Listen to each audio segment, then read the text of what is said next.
안녕하십니까. 뉴스데스크 강원입니다. 강원 동해안에 내려졌던 건조주의보는 모두 해제됐지만 태백과 정선, 영월, 원주, 남부 산지에는 여전히 건조주의보가 발효 중입니다. 강원지방기상청은 내일 내륙과 산지에 5mm 내외의 약한 비가 내리겠고 산지에는 1cm 안팎의 눈이 내려 쌓이는 등 모레까지 흐린 날씨는 이어지겠지만 약한 빗방울 또는 서리가 내리는 수준이라 대기 건조를 해소하기에는 역부족일 것으로 내다봤습니다. 또 당분간 강원 대부분 지역에서 순간 풍속 시속 55km의 강한 바람이 불 것으로 예보돼 산불 등 화재 예방에 유의가 필요합니다. 찬 공기가 내려오면서 내일 아침 기온은 오늘보다 10도가량 떨어진 0도 내외를 보이며 쌀쌀하겠습니다. 강원도 헬기들이 일주일째 경북 산불 현장에 투입돼 진화 작업을 벌이고 있습니다. 산림청이 보유하고 있는 헬기 가운데 60%가량이 러시아산인데 전쟁 여파로 부품 수급이 안 돼 현장에 투입되지 못하는 헬기가 적지 않습니다. 김인성 기자가 보도합니다. 강릉 산림항공관리소. 평소 같으면 헬기가 세워져 있어야 할 경납고가 텅 비어 있습니다. 관리소 보유 헬기 3대와 기장, 정비사 등 11명이 경북 산불 현장에 모두 투입됐기 때문입니다. 그런데 항공기 보유 현황을 보니 미국 에릭슨사 1대, 러시아산 까모프 3대 등 모두 4대입니다. 한 대는 어디 있을까? 다른 헬기의 부품을 채우기 위해 헬기 한 대가 아예 해체됐습니다. 일출과 동시에 이렇게 투입되게 이렇게 정비사들이 계속 정비를 이렇게 야간에도 정비를 하고 있습니다. 가동 안 되는 헬기에서 부품을 가져와서 가동하고 있는 헬기에 이렇게 이제 부품을 갈아서 투입해서 이렇게 운영을 하고 있습니다. 산림청이 원주 산림항공본부와 전국 12개 항공관리소에 보유한 산불 진화 헬기는 모두 50대. 이 가운데 러시아산은 29대입니다. 러시아 우크라이나 전쟁이 장기화되며 러시아산 헬기의 부품 수급이 어려워지자 산림청이 헬기를 해체해 나온 부품으로 다른 헬기들을 수리하며 쓰고 있는 겁니다. 이렇게 해체된 헬기가 8대에 이릅니다. 러시아자 헬기는 29대 중에 부품이 3년 동안 못 들어오니까 작전상 8대를 해체를 했어요.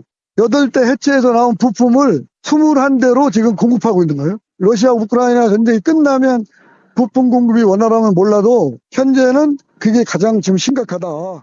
담수량 3,000리터의 중형급 러시아산 헬기가 산불 진화의 첨병 역할을 해왔지만 전쟁 여파로 부품 수급조차 제대로 되지 않으며 갈수록 피해가 커지는 대형 산불에 제대로 쓰이지 못하고 있습니다.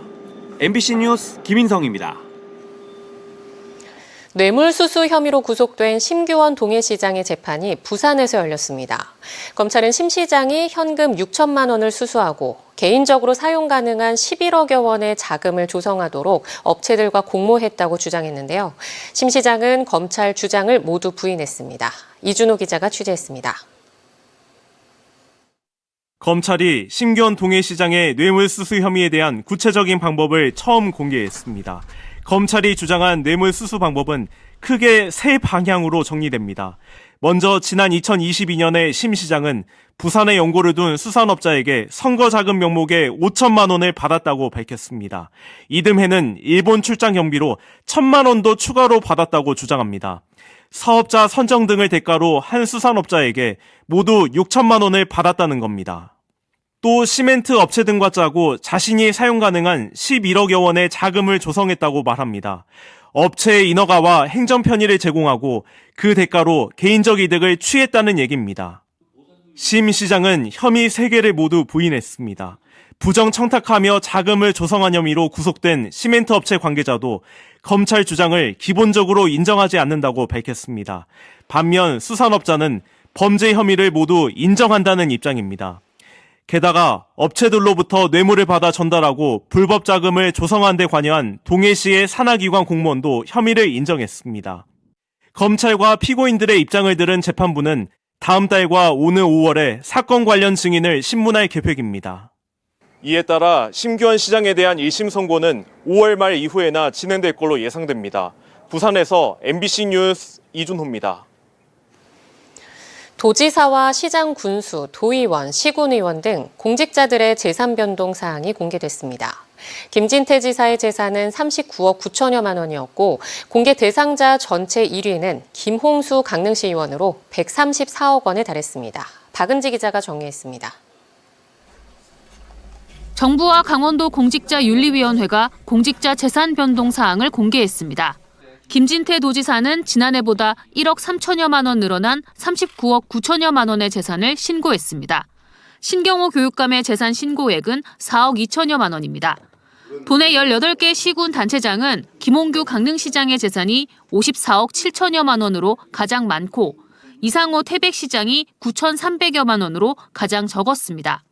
박상수 삼척시장은 2억 7천여만 원으로 두 번째로 신고액이 적었고 최승준 정선군수는 7억 6천여만 원, 이병선 속초시장과 한명준 고성군수는 각각 5억 6천여만 원을 신고했습니다. 강원도 의원 중에서는 태백의 문관현 도의원이 50억 3천여만 원으로 가장 많은 재산을 신고했고 김시성 강원도 의장은 9억 9천여만 원을 신고했습니다. 도내 18개 시군 의원 174명의 재산도 공개됐는데 강릉시 김홍수 의원은 이번에 재산이 공개된 전체 공직자 가운데 가장 많은 134억 원을 신고했습니다. 지난해보다 12억 2천여만 원 늘어난 건데 김 의원은 달러화 등의 1대1로 가치가 고정된 암호화폐를 가지고 있고 환율 변동으로 평가액이 늘었다고 밝혔습니다. 이어서 속초시 이명애 부의장 62억 4천여만 원, 강릉시 허병관 의원 57억 8천여만 원 순으로 많았고 고성군 김진 의원은 가장 적은 마이너스 7,700여만 원을 신고했습니다.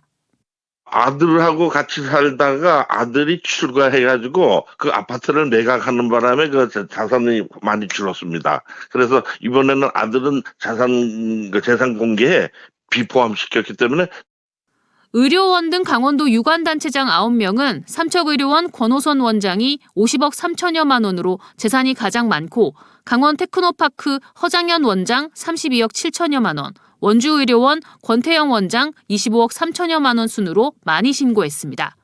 속초의료원 이혜종 원장의 신고액은 5억 1천여만 원으로 가장 적었습니다. 자세한 재산 공개 내역은 대한민국 전자관보와 강원도 누리집 공직윤리 시스템에서 누구든지 확인할 수 있습니다. MBC 뉴스 박은지입니다. 전국적으로 수산업 기피 현상이 심해지고 학령 인구가 줄면서 수산 전문 고등학교가 상당수 문을 닫았습니다. 강원도에는 단 한 곳도 없고 동해안에는 유일하게 경북 포항에 한국해양마이스터고가 있는데요. 이 학교가 지난해 도입한 외국인 유학생 프로그램이 호응을 얻고 있습니다. 이하라 기자가 포항 해양마이스터고와 부산에 정박 중인 실습선에 다녀왔습니다.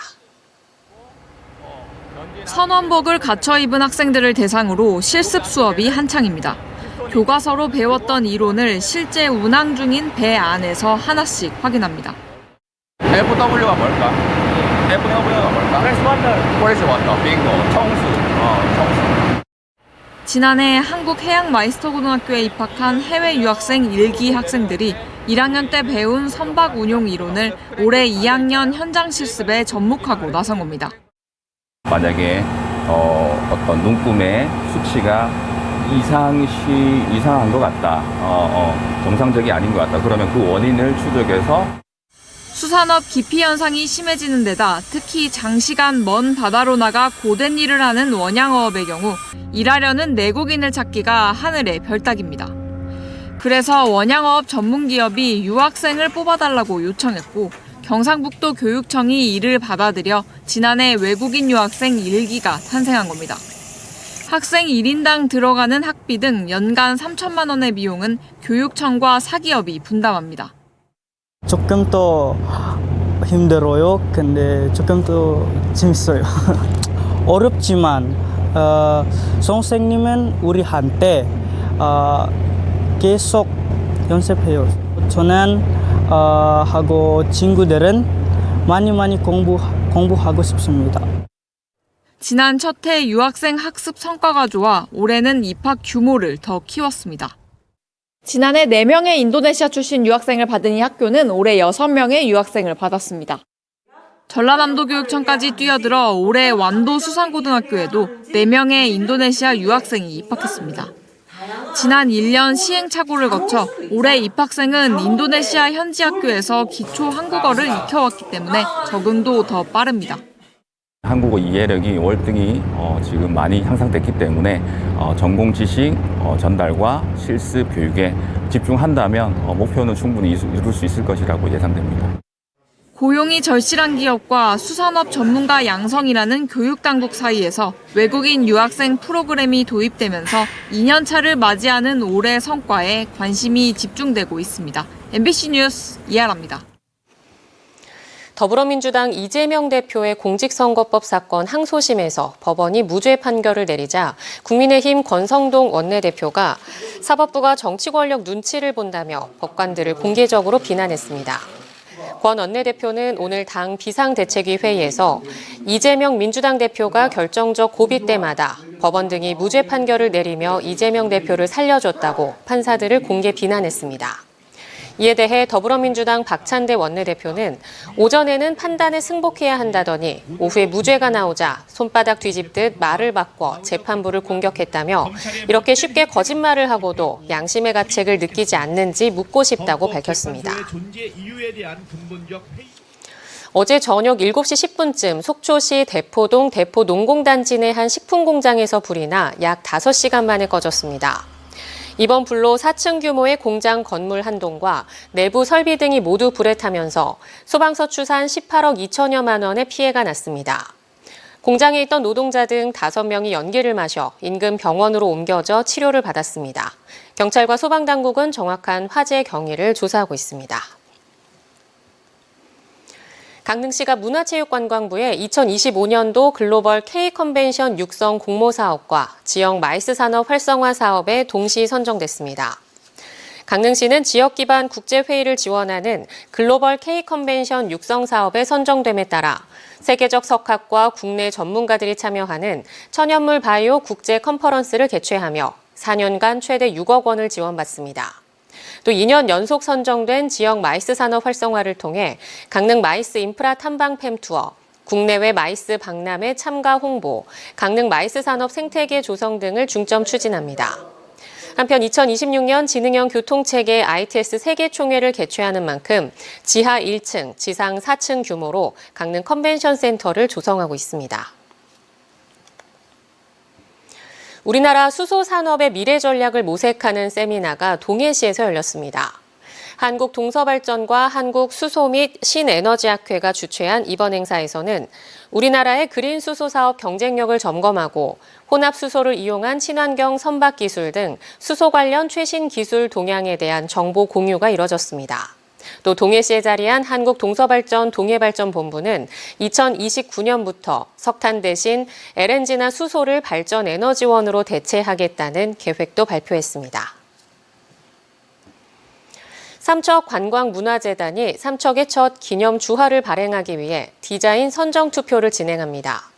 투표 대상 디자인은 이사부 장군과 독도를 기념하는 디자인과 삼척의 대표 관광지를 알리는 디자인 등 2가지입니다. 투표자는 오는 31일까지 삼척시청과 삼척관광문화재단, 이사부 독도기념관 누리집에서 2가지 중에 1가지를 골라 투표하면 됩니다. 속초시가 접경지역 개발사업 추진을 위해 국비 확보에 집중합니다. 속초시 부시장과 공무원, 이양수 국회의원실 보직자 등은 오늘 기획재정부 등 중앙부처를 합동 방문해 접경지 특수상황지역 개발사업비 340억 원 가운데 국비 273억 원 지원을 건의했습니다. 지난 11일 접경지역지원특별법 시행령 일부 개정령 공포로 접경지역으로 공식 지정된 속초시는 지난 14일 핵심 전략사업을 선정해 특수상황지역 개발사업을 신청했고 관련 예산 확보에 행정력을 모으고 있습니다. 태백시 안전체험관과 태백우체국이 우편문화 활성화와 지역 상생 발전을 위한 업무 협약을 맺었습니다. 이번 협약을 통해 두 기관은 다음 달 중순부터 안전체험관 방문객을 대상으로 365 우체통을 운영하고 안전체험관 마스코트인 세이프맨을 활용한 자체 제작 엽서를 나눠주기로 약속했습니다.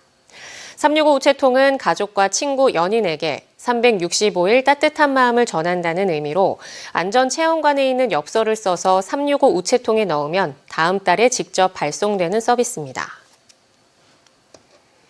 강릉시가 평일 야간과 공휴일에도 어린이와 청소년 진료가 가능하도록 지원하는 달빛 어린이 병원으로 IM맘 소아청소년과 의원을 지정해 보건복지부에 신청했습니다. 보건복지부가 추진하는 달빛 어린이 병원은 평일은 밤 9시까지, 주말과 공휴일엔 오후 6시까지 연중 무휴로 운영해야 하며 강릉시가 의료진 추가 확보에 필요한 예산을 지원하는 방식입니다.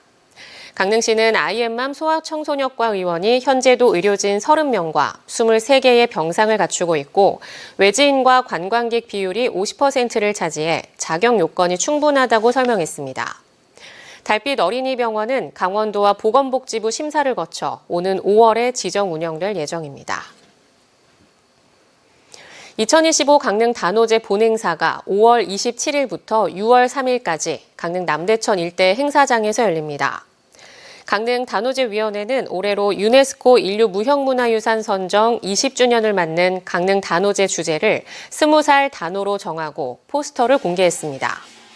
위원회는 변화를 두려워하지 않는 20살처럼 현실에 안주하지 않고 정진하고자 하는 의지를 담았다고 설명했습니다. 강원뉴스 마칩니다. 시청해주신 여러분 고맙습니다.